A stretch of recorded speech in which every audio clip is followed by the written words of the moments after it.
انور صاحب کی اوائل عمری سے ہی ایک تمنا تھی کہ ان کا ایک چھوٹا سا خوبصورت سا گھر ہو، گھر کے وسط میں ایک علیحدہ کمرہ ہو، کمرے کے افق کی کھڑکی خوبصورت باغ میں کھلتی ہو۔ مگر زندگی کاروباری جمیلوں میں گزرتی چلی گئی، فرصت ملی نہ ہی استطاعت۔ جوانی میں جو کمایا وہ خرچ کر دیا، پھر اسی دوران 4 بچوں کی اللہ تعالیٰ نے خوش اسلوبی سے شادیاں کروا دی، بچے پڑھ لکھ کر پرسر روزگار ہو گئے۔ شباب اپنا جوبن بتا کر رخصت ہو چکا تو پیرانہ سالی دروازہ کٹکھٹانے لگی، مگر کھڑکی والے گھر کی آرزو دل ہی دل میں جوان ہو رہی تھی، بلکہ مچلنے لگی تھی۔ جو کچھ پس انداز کیا تھا اتنا ہی تھا کہ اپنے خوابوں کا مسکن تعمیر کر سکیں جو اپنے دامن میں وسیع باغ بھی رکھتا ہو۔ ایک شب دونوں میاں بیوی اسی شش و پنج اور جوڑ توڑ میں مصروف تھے کہ ان کا بڑا بیٹا ڈاکٹر فخر، جو کہ شہر کا مشہور کارڈیولوجسٹ تھا، کمرے میں داخل ہوا۔ فخر اپنے پاپا کا فخر تھا، ان کی امیدوں کا مرکز اور تمناؤں کا محور۔ فخر بہت ہی سعادت مند اور فرما بردار بیٹا تھا، اپنے ماں باپ کی خوشی ہی میں اپنی خوشی ڈھونڈتا۔ اس کو اپنے بابا کے سپنے پورا کرنے کی فکر دامن گیر رہی تھی۔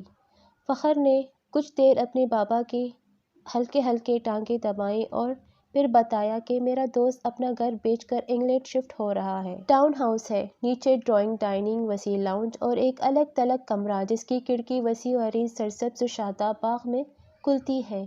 قیمت بہت ہی مناسب ہے، اللہ نے چاہا تو بآسانی انتظام ہو جائے گا۔ ادائیگی کے لیے مہلت بھی مل جائے گا، دوستوں کو کوئی جلدی نہیں ہے۔ مکان بالکل ایسا لگتا ہے جیسے بابا کا تخیل ہو، حقیقت کا روپ دے دیا گیا ہو، بس ذرا سا مسئلہ ہے، وہ آپ چل کر خود دیکھ لیں۔ فخر کچھ کہتے کہتے رک سا گیا۔ انور صاحب کی تو جیسے دل کی مراد پوری ہوتی نظر آئی، بیٹے کا ماتھا چوما اور اسے گلے لگا لیا۔ اگلے دن پوری فیملی گھر دیکھنے گئی۔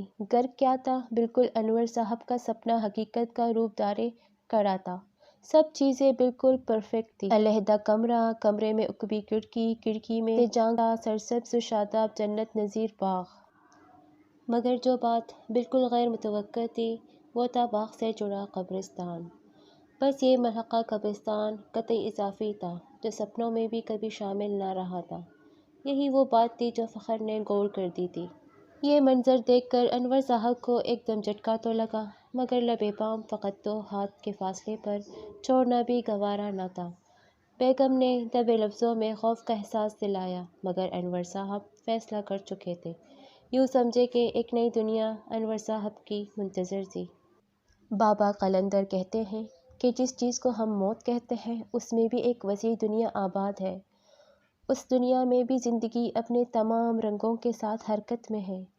ہم نے چونکہ اس کو خوف کی علامت بنا دیا ہے، اس لیے اندھیرے میں روشن یہ دنیا ہم پر منکشف نہیں ہوتی، لیکن ایسے واقعات اکثر و بیشتر پیش آتے رہتے ہیں جب کشور ظلمات کے مظاہر کی ادراک کا احساس ہونے لگتا ہے۔ انور صاحب کے اندر بھی یہ احساس جنم لینے والا تھا۔ چند ہی دنوں میں ضروری مرمت رنگ و روغن کروا کر وہ سب نئے مکان میں منتقل ہو گئے۔ نئے مکان میں منتقلی کے بعد اگلے دن انہوں نے قرآن خوانی کا اہتمام رکھا۔ فخر نے قریبی مسجد سے طلباء کو قرآن خوانی کے لیے مدعو کرنا چاہا تو معلوم ہوا کہ یہاں صرف مسجد ہے، مدرسہ نہیں۔ 25-30 سال پہلے ایک قاری صاحب نے مدرسہ بنایا ہوا تھا، مگر لینڈ مافیا نے اسے ملیا میٹ کر دیا تھا۔ قاری صاحب اور ان کے کئی شاگرد بلڈوزر کی زد میں آ کر شہید ہو گئے۔ حیرت انگیز طور پر ان کی قبریں بھی اچانک ہی معدوم ہو گئی تھیں۔ خیر، گھر والوں نے طے کیا فیملی اور دوست احباب ہی مل جل کر قرآن خوانی کر لیں گے۔ عصر تا عشاء کا وقت طے ہو گیا۔ عصر کے وقت سے کچھ دیر پہلے انور صاحب اپنے کمرے میں اپنی تیاریوں میں مصروف تھے۔ سفید لباس زیب تن کیا، اسے عطر عود و عنبر جو ان کی ہمشیرہ خاص طور پر ان کے لیے بازار جنت البقیع سے لائی تھی، خوشبو سے بسایا ہی تھا کہ اچانک ان کا گول مٹول سا لاڈلا پوتا تیمور کمرے میں آ گیا۔ اس نے کمرے کی عقبی کھڑکی چٹ سے کھول دی اور کرسی پر بیٹھ گیا۔ کھڑکی کھلتے ہی پورا کمرہ گلاب اور موتیے کی خوشبو سے مہکنے لگا۔ انور صاحب نے لاڈلے پوتے کو پیار بھری نظروں سے دیکھا، مگر وہ تو کسی اور ہی دنیا میں مگن تھا۔ اس کی گول مٹول آنکھیں پورے کمرے کا طواف کر رہی تھی۔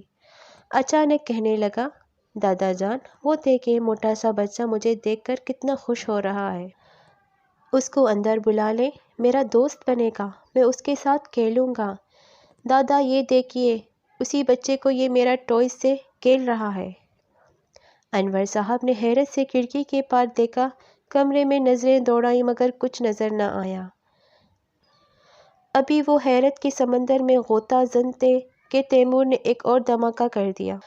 دادا جان، وہ دیکھے بوڑھے قاری صاحب اور بہت سے ننھے ننھے طالب علم سفید ٹوپی اور سفید کپڑے پہنے سپارہ ہاتھ میں لیے ہمارے گھر آ رہے ہیں۔ انور صاحب کچھ نہ دیکھتے ہوئے بھی بہت کچھ سمجھ گئے۔ وہ سمجھ گئے کہ بچے معصوم ہوتے ہیں، ان کے اور پاکیزہ روحوں کے درمیان حجاب کے پردے حائل نہیں ہوتے۔ تیمور کو تو پیار سے بہلا پسلا کر زبردستی اندر دادی کے پاس بھیج دیا، مگر خود کسی گہری سوچ میں ڈوب گئے۔ اسی دوران عصر کا وقت ہو چکا تھا۔ نماز کی ادائیگی کی فوری بعد کسی انجانے خیال سے فخر کو بلایا اور چند ضروری ہدایات دی جو اس نے پوری توجہ اور ادب سے سنی۔ فخر نے 2 دیگیں قورمہ بریانی کی مزید آرڈر کر دیں۔ ساتھ میں مٹھائیاں، گلاب جامن، رسگلے، چمچم، قلاقند اضافی آرڈر کر دیں۔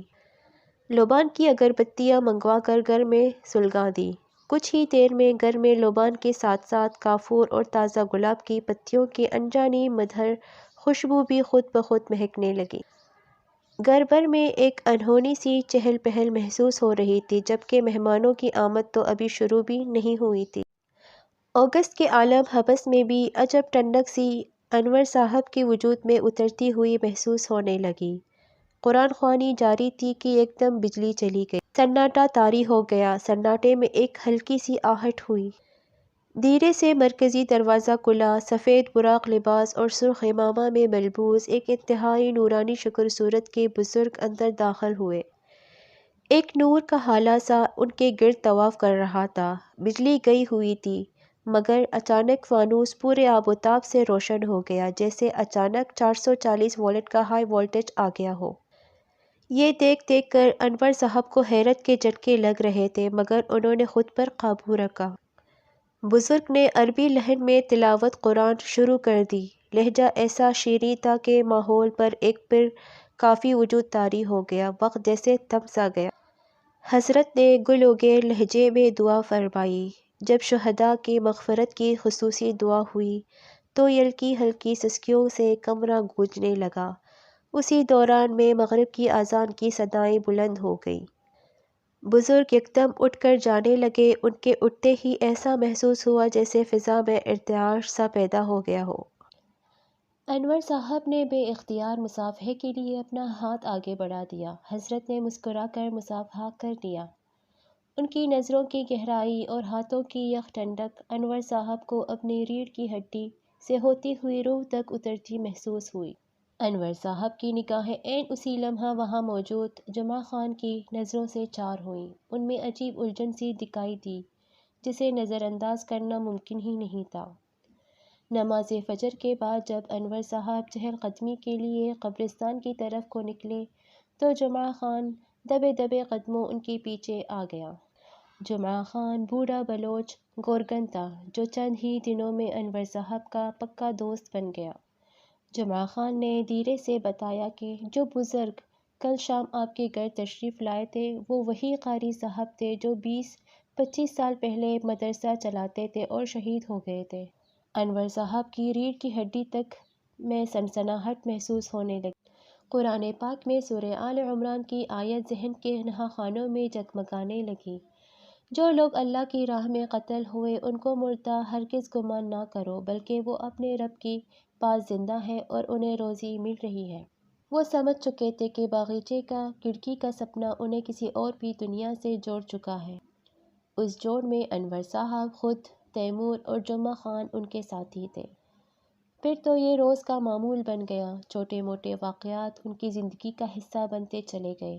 ہر جمعرات کو گھر میں روح بروح محفل کا انعقاد ہونے لگا، جس کی خاص بات یہ تھی کہ جب پورے علاقے کی بجلی بند ہوتی انور صاحب کا گھر بقعۂ نور بنا نئے گھر میں منتقل ہوئے 5 ہی ماہ گزرے تھے کہ اچانک ایسا واقعہ پیش آیا جس نے انور صاحب کی زندگی کو یکسر بدل ڈالا۔ دسمبر کی سرد اور اندھیری رات تھی۔ ایسی سرد راتیں کراچی والوں کے نصیب میں کم ہی آتی ہیں۔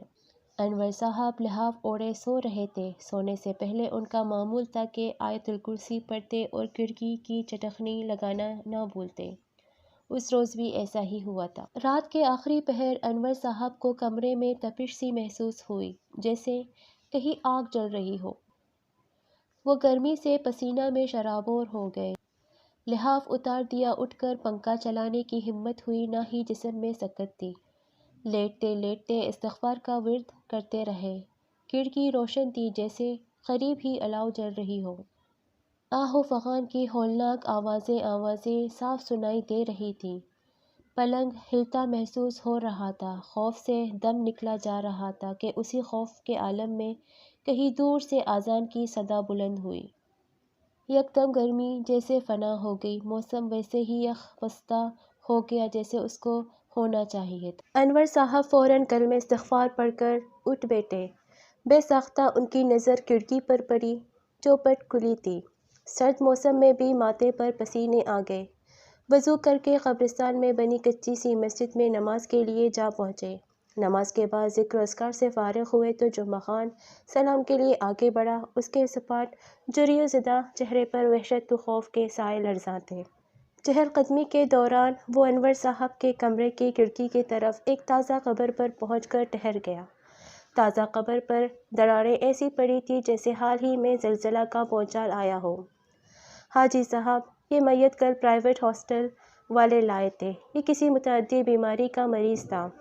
گھر والوں نے تجہیز و تکفین میں شریک ہونے سے صاف انکار کر دیا۔ ہاسپٹل کا عملہ بھی اپنی جان چھڑا کر بھاگ گیا۔ جنازہ بھی نہیں ہوا۔ جاتے جاتے عملہ کا ڈرائیور بات کر رہا تھا کہ یہ راجہ شاہد کی میت ہے۔ راجہ شاہد کا نام سن کر انور صاحب چونکے، ماضی کی کسی گہری سوچ میں ڈوب گئے۔